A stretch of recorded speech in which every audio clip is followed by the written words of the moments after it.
And for everyone, this is the Dragon Age Resurgence vlog number 23A. We have just finished our session, so we're here with the guys, Kevin and Kimberly, myself, Hawk, and of course Ella. So let's get on the discussion, shall we? This is brought to you by Prain's Practical Products. There for you, even during the apocalypse. Nice, thank you. That's cute. So, let's actually begin. Let's actually begin with Ella. With Ella and Mecca, because you guys knew about this session that you guys were gonna actually play your characters. How long ago would you say? About 3 months? Oh, more than that. More than that. Oh yeah, a year. Maybe not quite a year, but yes, they've known it for a while. Yeah. Oh, guys. So thank you for keeping this a secret, number one, and number two, your thoughts before this session. Like, what were your expectations? I'm just curious what your expectations were going into this and actually playing with Kevin and Kimberly. How would all these time zones work? That's my first question. Yes. Valid question. Ella is in Australia and Mecca is in the UK, and then of course myself and Kevin and Andrea are in Eastern time, so we had to reschedule some things to make this all work. So I appreciate all of you for being willing to adjust your sleeping patterns for today. Except Mecca's the easiest one. Mecca's the one that had the easiest. Yeah, just adjust the work schedule. Yeah. How about you, Ella? Did you have any expectations going in? What your expectations were? My expectations were, I thought maybe something could happen in the Deep Roads because Mecha's character Dark King showed up. So I thought, maybe we're going to do something in the Deep Roads, something like that. Fade was interesting. Yeah. Yes. How about Kevin and Kimberly? What were your thoughts going into this session to play with the Black King and Tessa? I was wondering how you were gonna tie us all in and get us all together, and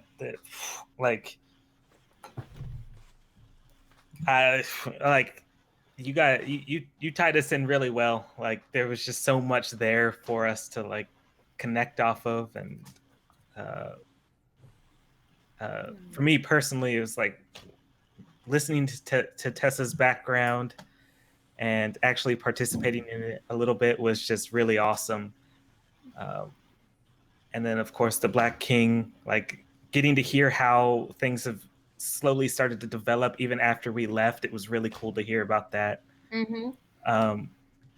And also to get a little bit more about Andrea's background, how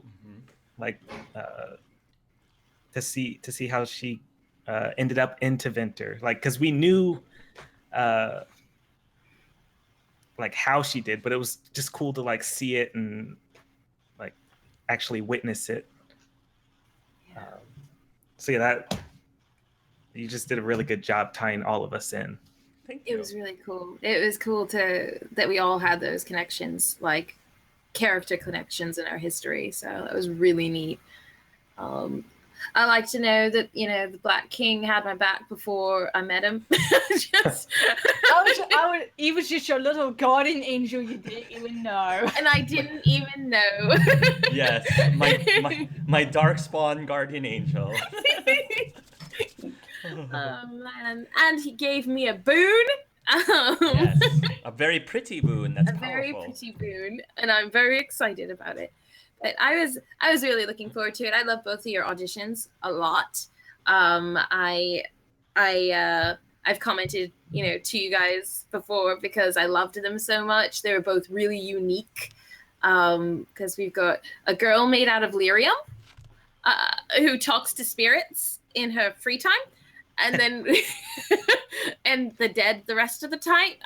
I don't know, Mortality. Yes. And then we've got a talking darkspawn king. So it was really cool to be able to work with you guys. I'm super excited, and I think it's cool too because I can tie both of them into Andrea's epilogue. Really, like if she survives, she has connection to both of them, so we don't have to lose them, which is really cool. And they get to be part of our history and our lore from now on. So. I have to say that I think that of all the characters, I want to say that Mecha's and Ella's characters were my favorite. They were so good. I loved how creative and imaginative they were. I loved them so much, to the point that, you know, obviously when it came to the decision of who I was going to put into the official campaign, I was like, I love these characters and I want to put them into the story somehow. And that was when I'm thinking, well, maybe I could still put them into the story. And that was when I was, you know, trying to figure things out with how this was working. To piggyback off of what Kevin was saying with the origin stories, again, I have to say how much I love doing origin stories, because it allows us to get to know these characters, because it's so hard to just throw these characters in when you don't have any history with them. So just being able to see them, their like how they started out, and just to start getting an idea of what their characters are like before you start interacting with them is important. And B, the other thing I get to do is I get to show a lot of behind the scenes stuff that was happening around the Pentavive Guardians, because you're only seeing this adventure really from their point of view, from their perspective. But with these characters, I can actually show this is what was been going on around you guys before, after, that you would normally not be able to get to see because you weren't there necessarily, or at least you weren't from that perspective. Like Andrea was there when, you know, she was being sold into slavery, but the fact that you're seeing it from the eyes of the Black King is interesting. Yes. So. Yeah, that was cool. And a lot of trees died on that day. Trees. I couldn't help but be cheesy. I was a 16-year-old in love, and I was very in love. Yes. I was so in love. Other thoughts on the origin stories? I really liked seeing Cedric's birth, if you will. Like, that was so cool. I was like, you know, we've heard about it, but we haven't seen it yet. And it was really cool to see it. It was cool to see, because I was like, how are they going to, like, I was like, what is Hart doing? Because he clearly knows this girl. And, like, how is he going to end up naked in a box? I couldn't put it. And then the memory thing, it was really cool. I wonder what made his memory just start working. Like, I find that interesting. Mm-hmm. Ella, what were your thoughts on having to go through that? That was interesting. I was like, oh gosh, I hope Cedric doesn't kill me for this. Oh my gosh, I'd be angry. No stabbing, that was good.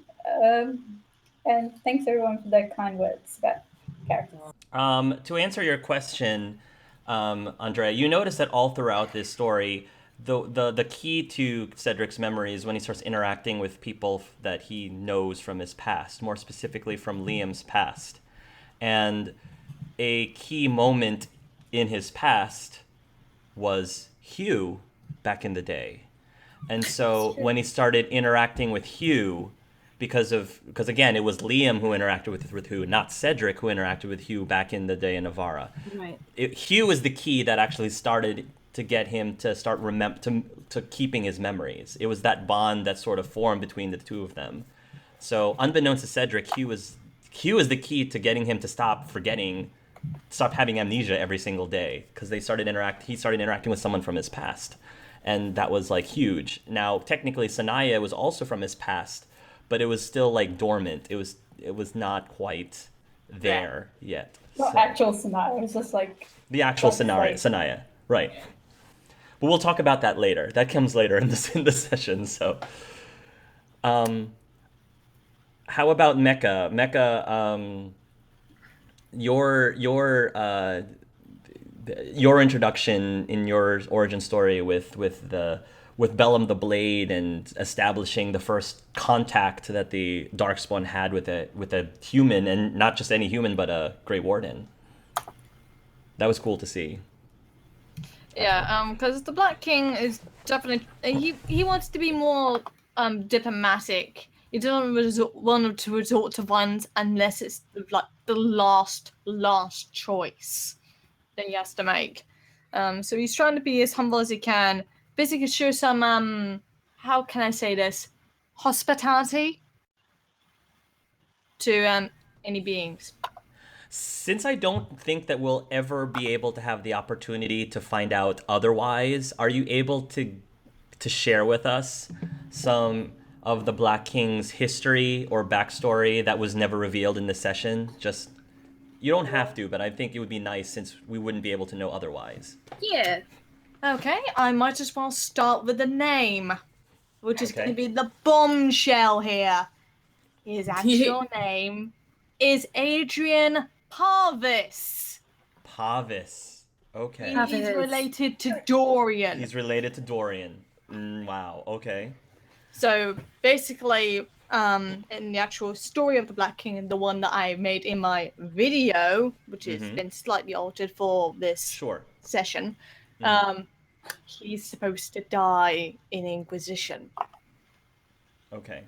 He's supposed to die in the hands of Corypheus after the whole entire thing. Yeah, after that thing. Gotcha. Yeah. Basically, he was a slave as well, like Andrea was, but he was still part of House Parvis, but he was a slave to the architect. And that might be why he was very sensitive about this guy selling this Kunari to slavery. Yes. It's probably. Now it makes sense. Yes, that's the whole reason why. Cause, like, he doesn't want to see another person being bought into slavery like he was. That was like eons ago, and he earned his reputation much like Andrea earned her reputation. That is so cool. It is so cool. I didn't even know that. And I'm like, wow, the parallels. I didn't even know that. Black King, we could have been besties. You could have been besties. You still can, maybe, if he doesn't die for a little while. Yes. I felt like we were on our way, though. Yeah. Hashtag Black Drea. Black Drea. Or Blandrea. Blandrea.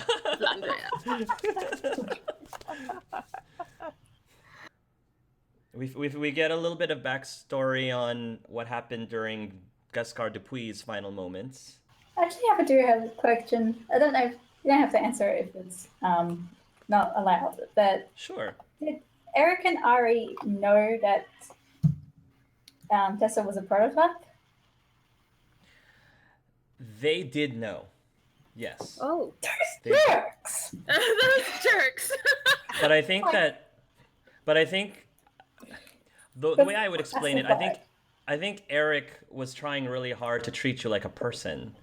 And so I think that he felt like he wanted to treat you as a person, and I think there's two sides to this. The emotional side is I want to treat you like a person, I don't want to treat you like something that we're studying.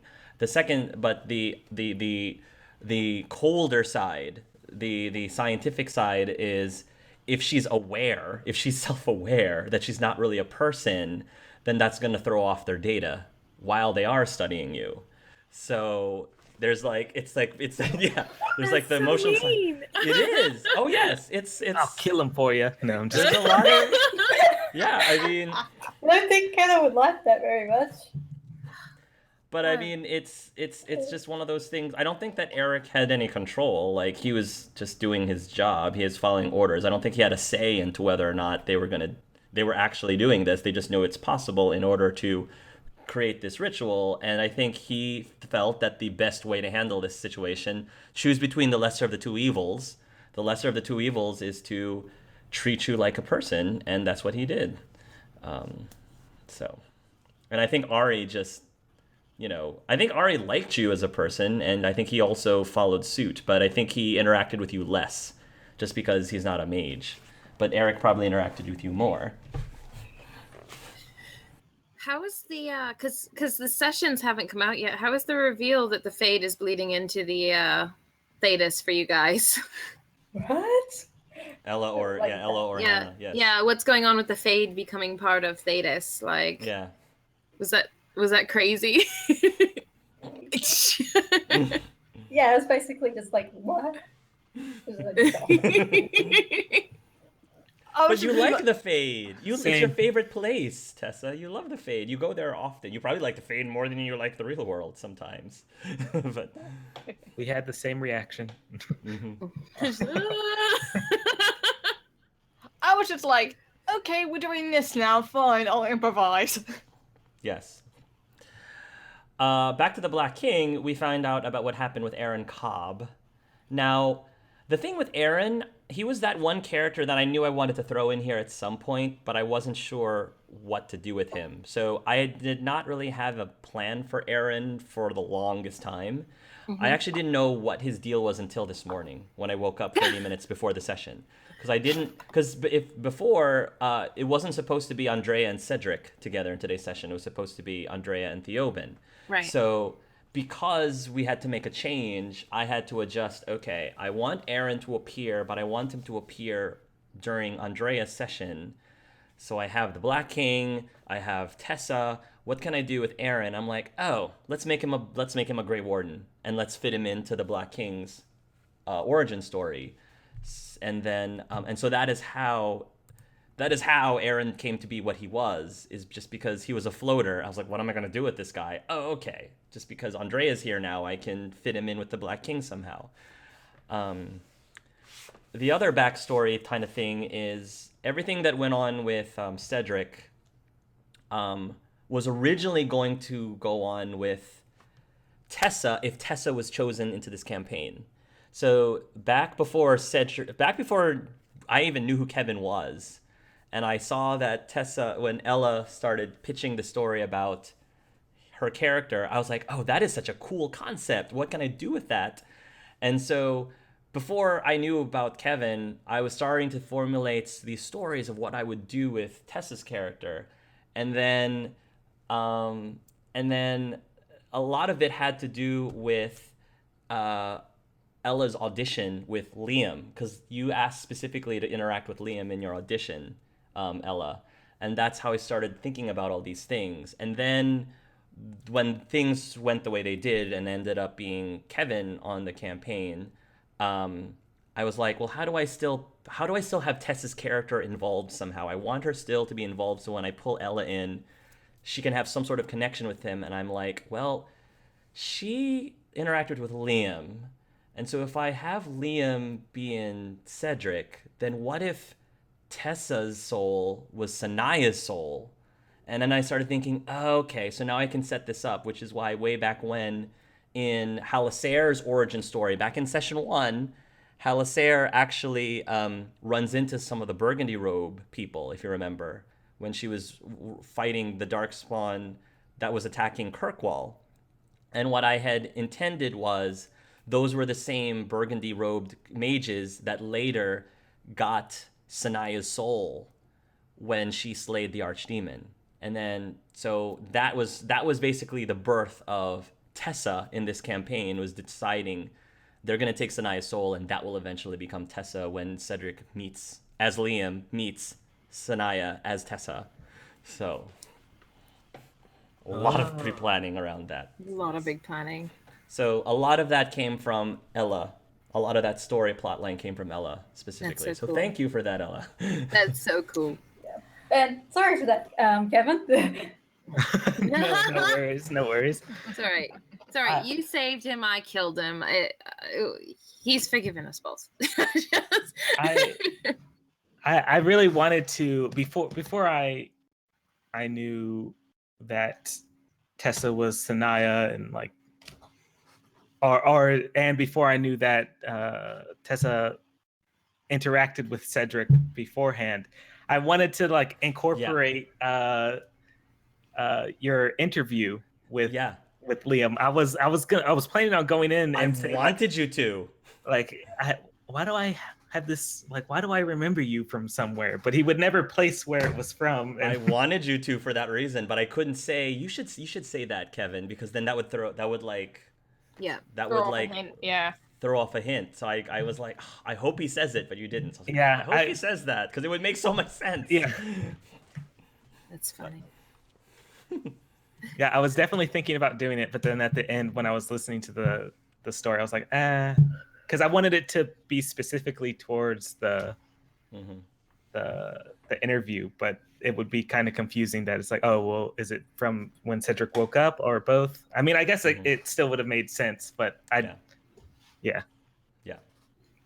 That's funny. But I was trying to tie in, or I was thinking about tying in your interview. You should have. But that would have been beautiful, but no, that's okay. Oh man. I really liked the talk that Cedric and Tessa had after Tessa realized what her past was. I thought that was really cool. Yeah, we got to see a side of Tessa that we normally didn't get to see because she's always so bubbly and happy, and you're wondering if there's anything beyond that. Mm-hmm. Poor little mouse. I was like, oh, the moment her little face started to scrunch up. I think the part that broke me the most was when Tessa hands the journal to Andrea. It's like, here, you're an actual person, so you should have it. I was like, that broke me. I'm like, ooh. I know. Sorry. No, it's good. It's so good. Just, oh, honey. On a happy note, Viking Darkspawn seem to be going much better than they were at the start of the campaign. Mm-hmm. Yeah. We tend to be a bit more organized. Yes. Having the Black King here was a really good... The Black King was one of those characters I was like, how am I going to fit him in? And it seemed to make a lot of sense here. I figured that of all of the finalist characters, Tessa would be the most okay with the Black King. So that's another reason why I put the Black King with her. Because like, oh, she trusts everybody. She'll trust this Darkspawn. It'll be fine. As opposed to, one of the other finalists that might be a little bit less trusting. I don't know. Hala said we'll probably marry him on the spot. Well, that might be a bit awkward. Yeah. That's funny. Oh man, I like that the Black King gave Andrea like a quest, and she'll do it, but I don't know how she's gonna contact the Parvis family. I'm sure she has contacts. And I'm sure she has people she can send out, but she's not going to Tevinter. She's like, I don't want to be this guy, but I can't do that. Like, I can't. I will die. So, you can send somebody else. I mean, that's fine too. It doesn't have to necessarily. Yes. Cedric told Ella that Liam had feelings for Sunaya. And Tessa actually said that Sunaya kind of had feelings for Liam as well near the end too. Yeah, which is a little awkward. Yeah, I knew they're going.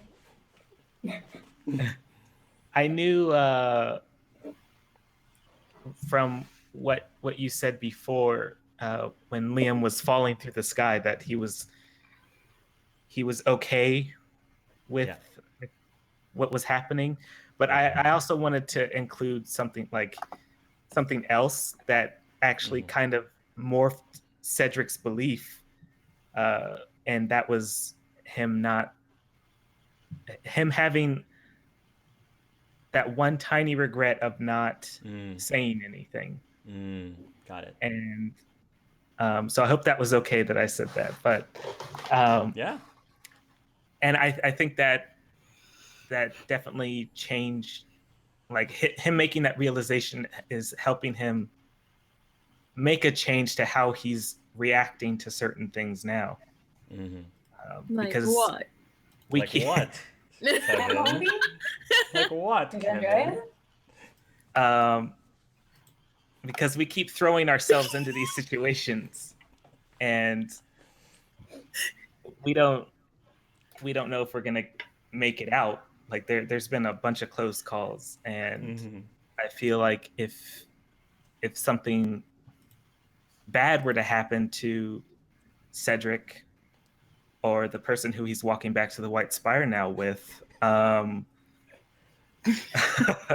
Oh, Razakale. Oh, Razakale. How did you She know? knew it. What romantic feelings for Razakale? Oh, I mean, or it could be Violetta this entire time, you know. Oh, that's why. That's why that tension was there. It's actually That's how the sexual tension was there. Oh my goodness, sexual tension with Violetta. I will Wow. confirm that right now. That's a big. It'll be Razakale before. Oh! Nice. The Black King likes that answer. Razakale is a cute darkspawn. But yeah, he just didn't want to have that regret. Mm-hmm. Okay. We'll leave it at that. There was some hand holding. There was. Serious shipping There was action some right serious hand holding. Where's my +1? No, I'm just kidding. there. We deserve +1. Well, for Templars and Mages, that's pretty much close as a +1 you can. That's close to plus yeah. one you can get. Yeah. There you go. We're in the rules of the chance. So, just to digress a little bit, you do run into Nathan. Mhm. I wanted, because I tried to have a reason to reintroduce characters from the past season, and with the Fade melding into the real world, this was like the best chance for me to put Nathan back in somehow since he's dead. So that was pretty cool. That was really And then the whole decision of what to do about the Mass of Lyrium, how to get the Mass of Lyrium, know. Your Highness, Mr. Black King. Sorry, Your Majesty. It was the first thing that came to mind. No, So I'm good. hoping it's not £500. It's roughly about a quarter of a pound. But it's concentrated. It's Yes. concentrated. And I it would can say blow it's up about really big. yes, I would say that it's about the same amount of magical energy as 500 pounds of raw lyrium, Would but it- it's concentrated. Would so. sacrificing either of them have worked? Not that I wanted to. I'm just asking. Just For research purposes. Sacrificing either of them would have worked. Yes. That is either. interesting. Yes, that I'm would have glad worked. that it didn't come down to that. Good call, Tessa. Yes, that's why. Again, going into this, I didn't know how else you would do it. I was waiting to see how creative you got, and Ella had a creative answer. I'm like, okay, that makes sense. Let's do it. We'll do it that way. Yeah. Because I was kind of getting worried there because, Tessa didn't know she was made of lyrium. And out of everyone, she probably would have had to be the one to cut out the bomb if that was the only way to get out. Because If cut bodies.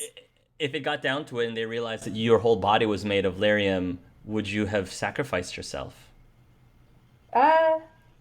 She probably would have. It's like, Okay. it's like, oh, you guys need to get out. I'll be fine. Emma would have had a problem with that. I think Emma would have had serious issues with that. Yeah, she's serious. Yeah. I don't see Cedric having like the mindset to be like, okay, yeah, you can just like sacrifice yourself so we can get out of the Fade. Well, it's more of because like the rest of the world would like die if you wouldn't get out of the Fade. Like, Yeah, that's the problem when it comes to morality, when it comes and logic. Like it gets really shaky. You know, you're like, well, the whole world's going to die if we don't do this thing, but we don't really want to blow up this sweet little girl. Like, just... or we don't want to kill like the Mecha either. 'Cause it's like, I really didn't Black want to King. kill Black King. He's doing so many good things right now for the Darkspawn. So I didn't want either of you to get blown up. As soon as you were like, we have this other way to do it, I was like, perfect. Thank you. Let's do that. Just... I Gosh, was so Mecha, no. worried actually. Even when that way came about, it's like I thought Purpose and Emma would just Yeah. Oh yeah. Purpose was not happy with that spirit you had with Emma. Not happy. I wanted them to fight. I wanted to see it. Like Pokemon. Don't you mess with my spirit. yeah. You probably just wanted them to fight so you can just have an excuse to go, oh, Emma's a demon, get the kill.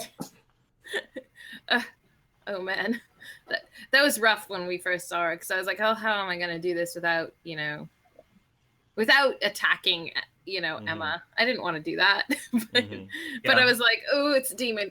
Like, That's, I didn't want Cedric to roll. For one thing, it didn't look like a straight up demon. It looked more or less like a spirit, like at least in the body sense. So I didn't have him roll the check because I think he just assumed that it was a spirit, and he was too worried about like other things around him. So when Andrea finally said like, "Yo, that's a demon," Cedric was like, "What?"